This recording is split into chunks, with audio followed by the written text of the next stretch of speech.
So, breaking news, mga sangkay, nagkaroon daw po ng encounter o enkwentro itong Pilipinas, puwersa ng Pilipinas at puwersa nitong China, mga sangkay. Doon po sa West Philippine Sea. Alamin po natin.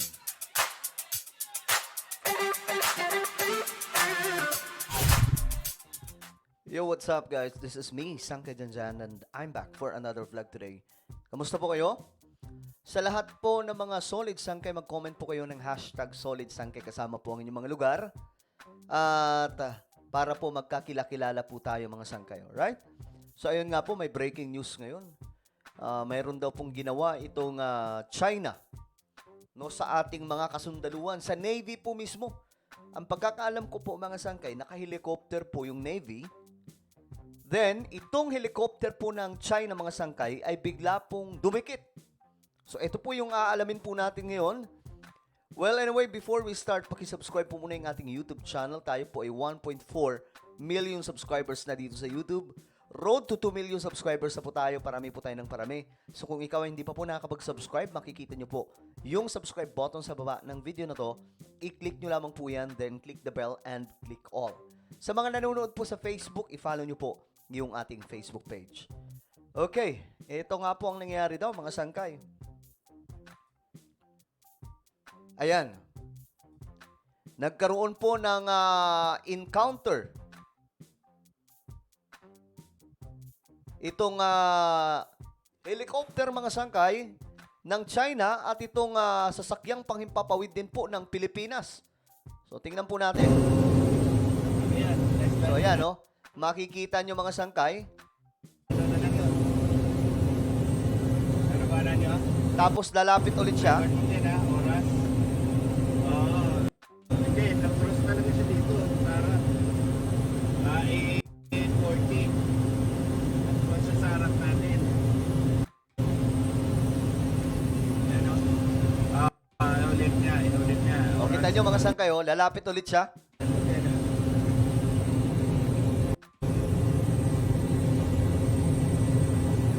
Talagang naghahamon itong China, no? So ngayon, mga sangkay, yan po ay balitang-balita ngayon at usap-usapan nga po. Ngayon, ito po isa sa mga balita, mga sangkay. A Chinese military helicopter flying as close as 3 meters about a Philippine fisheries bureau plane. Ito po ay Philippine Fisheries Bureau plane conducting maritime patrol. So nagpapatrolya din po mga sangkay over Panatag Shoal in the West Philippine Sea. Is the most dangerous. Ito daw po ang pinakadelikadong ginawa ng China. Ayon po kay Jay Tariela.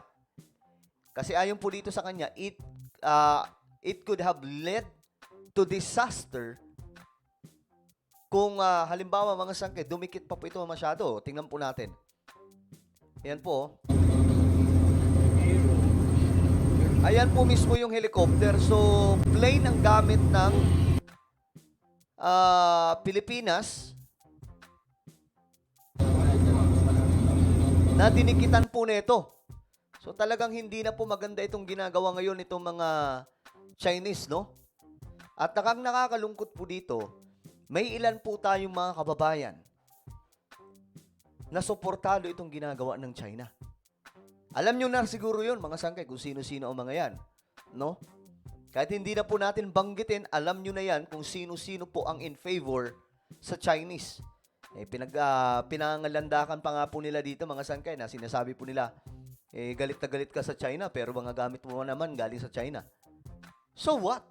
Diba? Wala namang problema dun. Hindi naman pinag-uusapan dito yung mga product ng China. Ang pinag-uusapan po dito, yung panghihimasok po nila sa ating teritoryo. At nakakalungkot, may iba pong mga politiko dito na tumatakbo, mga sangkay, na pro-China.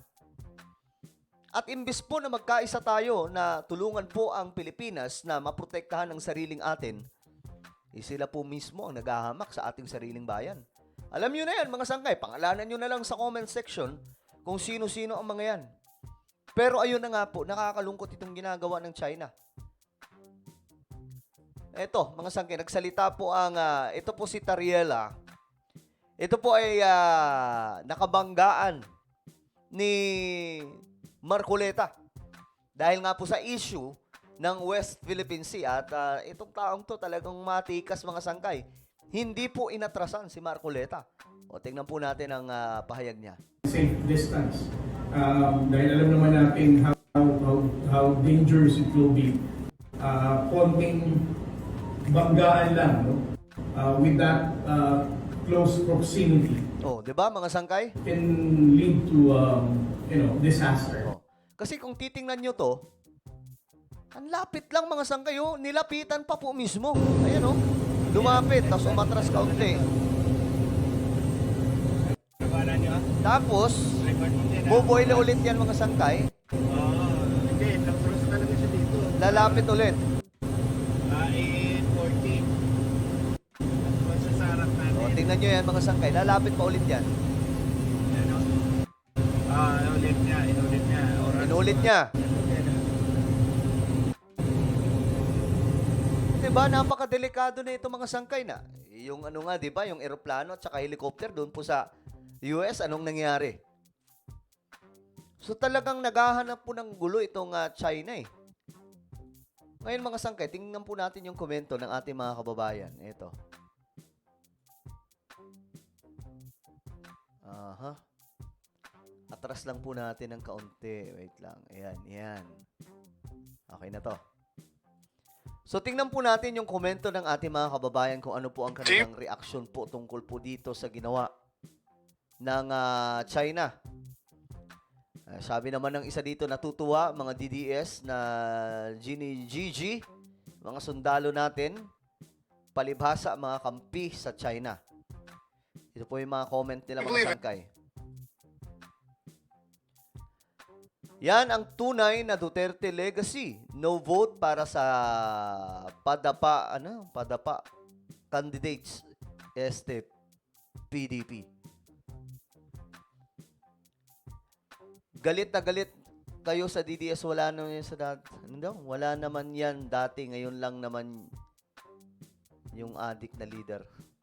Alam nyo, eto nga ang nangyari. Wala ganito dati. Alam nyo bakit? Kasi nakaluhod tayo sa China.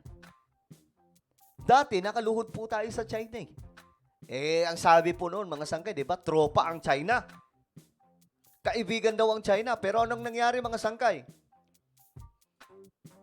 Habang sinasabing kaibigan tayo ng China at that time, noon, nung hindi pa po si PBBM, abay, wala po tayong kamalay-malay na nag-i-expand ang China sa West Philippine Sea. At ngayon, mga sangkay, pinamugaran po ang marami sa teritoryo natin. Nagulat na nga lang po yung media. Yung mga media sa Pilipinas, naka-chopper po sila. Nung nag-ikot po sila doon mga sangkay sa West Philippine Sea, aba, kitang-kita po doon ng mga pinatayo na po ng mga artificial island ng China. Tapos may mga na mga sangkay, may mga building na. Ganyan po katindi ang ginawa ng China noon. Kung kaya't itong si PBBM, nag-iba po yung tono. Marahil na-discover niya po na niloloko po pala talaga tayo ng China, kaya ayun mga sangkay.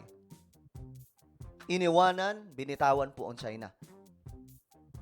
At ngayon, lalo pong binantayan ni PBBM. And alam nyo ba mga sangkay, sa panahon lamang po ni PBBM, nakakapagpalayas po tayo ng mga Chinese dyan sa West Philippine Sea. Kaya nito mga sangkay, kagaya ng ginagawa nila. Ang kinagandahan dito, hindi po natatakot yung otoridad po natin dyan. Di ba? Mabubura sa mapa ang China at ano daw? Ano ba yan? Gusto yan ng mga DDS. China pa more.